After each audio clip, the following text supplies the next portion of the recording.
It's Thursday, the 11th of July, 2024. Welcome to the Fast Five by Fear and Greed, where we give you the top 5 business stories you need to know in just 5 minutes. I'm Michael Thompson, and good morning, Sean Aylmer. Good morning, Michael. Sean, 5 stories in 5 minutes. We better get going. Story number 1, Australia's Defence Minister Richard Marles is in Washington attending the NATO summit as the major Western powers push to shore up support in the Indo-Pacific. The Indo-Pacific has become a growing area of interest for NATO, and for the third year in a row, the leaders of New Zealand, Japan and South Korea have attended the meeting. Prime Minister Anthony Albanese declined the invite, sending Mr Marles instead. Yesterday, the Defence Minister tweeted that NATO is a force for peace, and he thanked Joe Biden for hosting the celebrations. During the NATO meetings, Assistant Defence Minister Matt Thistlethwaite told ABC Radio that Australia would extend its efforts to help Ukraine repel Russia. Ukraine has been a key theme at the conference. The US and its allies have agreed to provide additional air defences to the country, particularly following the devastating Russian missile attacks this week that killed at least 38 people across Ukraine and destroyed a Kyiv children's hospital. In his speech, Mr Biden said that Ukraine can and will stop Vladimir Putin. He said NATO is more powerful than ever and is the greatest military alliance in history. NATO Secretary General Jens Stoltenberg urged countries to back Kyiv, saying the outcome of the war will shape global security for decades to come. Sean, just quickly, NATO is a significant focus on factors outside domestic politics in the US, and dare I say, it's probably one that's needed, given the growing conviviality between Vladimir Putin and other non-NATO countries. Yes, last week the Russian leader was meeting China's President Xi Jinping. This week it's Indian Prime Minister Narendra Modi. Mr Modi flew to Moscow just as that Russian bombing in Ukraine occurred. When the two met, they hugged. Mr Putin called Mr Modi my dearest friend. Of course, India is part of the Quad partnership with Australia, Japan and the US. The Quad partnership, its focus is on Asia Pacific, but watching Mr Modi and Mr Putin cozy up isn't a good look for Quad members. It's a weird world we live in, Michael.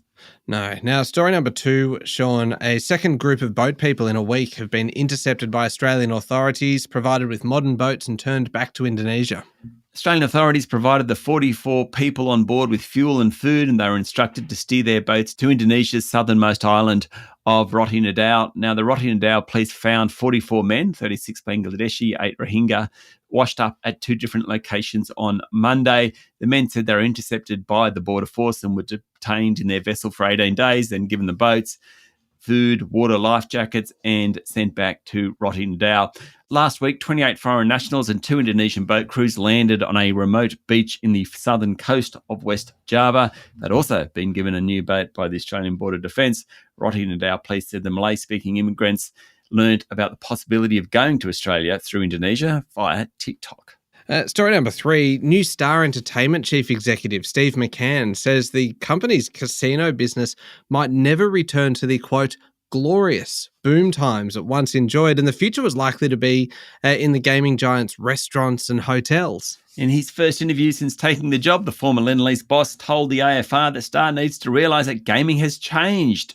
He said a reset is needed and management needs to rethink about food, beverage and hotels and whether they should be considered as just feeding the casino business.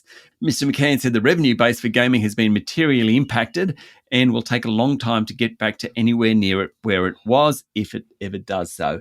He said patience is needed to fix Star's culture, repair relations with regulators and win back crucial gaming licences in New South Wales and Queensland. He said he doesn't want to be attracted by opportunistic tyre kickers wanting to pinch Star Casino on the cheap. Story number 4 is really a bit of a question, Sean. When is the right time to buy real estate stocks? It's been a question for the last year, but rising interest rates and low occupancy rates in office towers seem to have culled most appetites for property.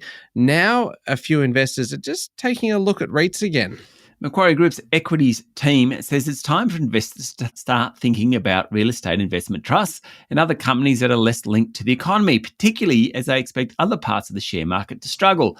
Macquarie's team, in a note, says we are now at the start of the slowdown phase where returns are usually positive but tend to be lower.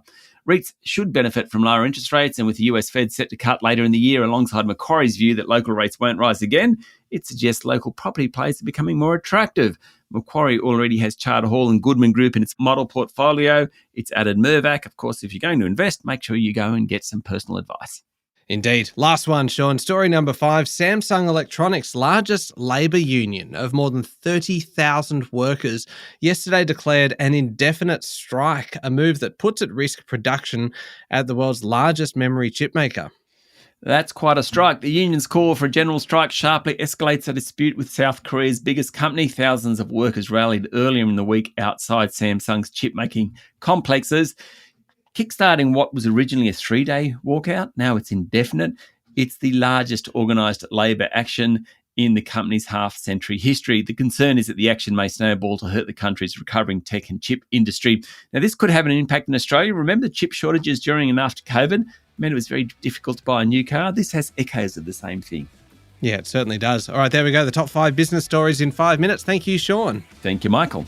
It's Thursday, the 11th of July, 2024. Remember to hit follow on the podcast. And if 5 minutes isn't enough, you can find our longer daily show called Fear and Greed wherever you listen to podcasts. I'm Michael Thompson, and that was the Fast 5 Business News by Fear and Greed. Have a great day.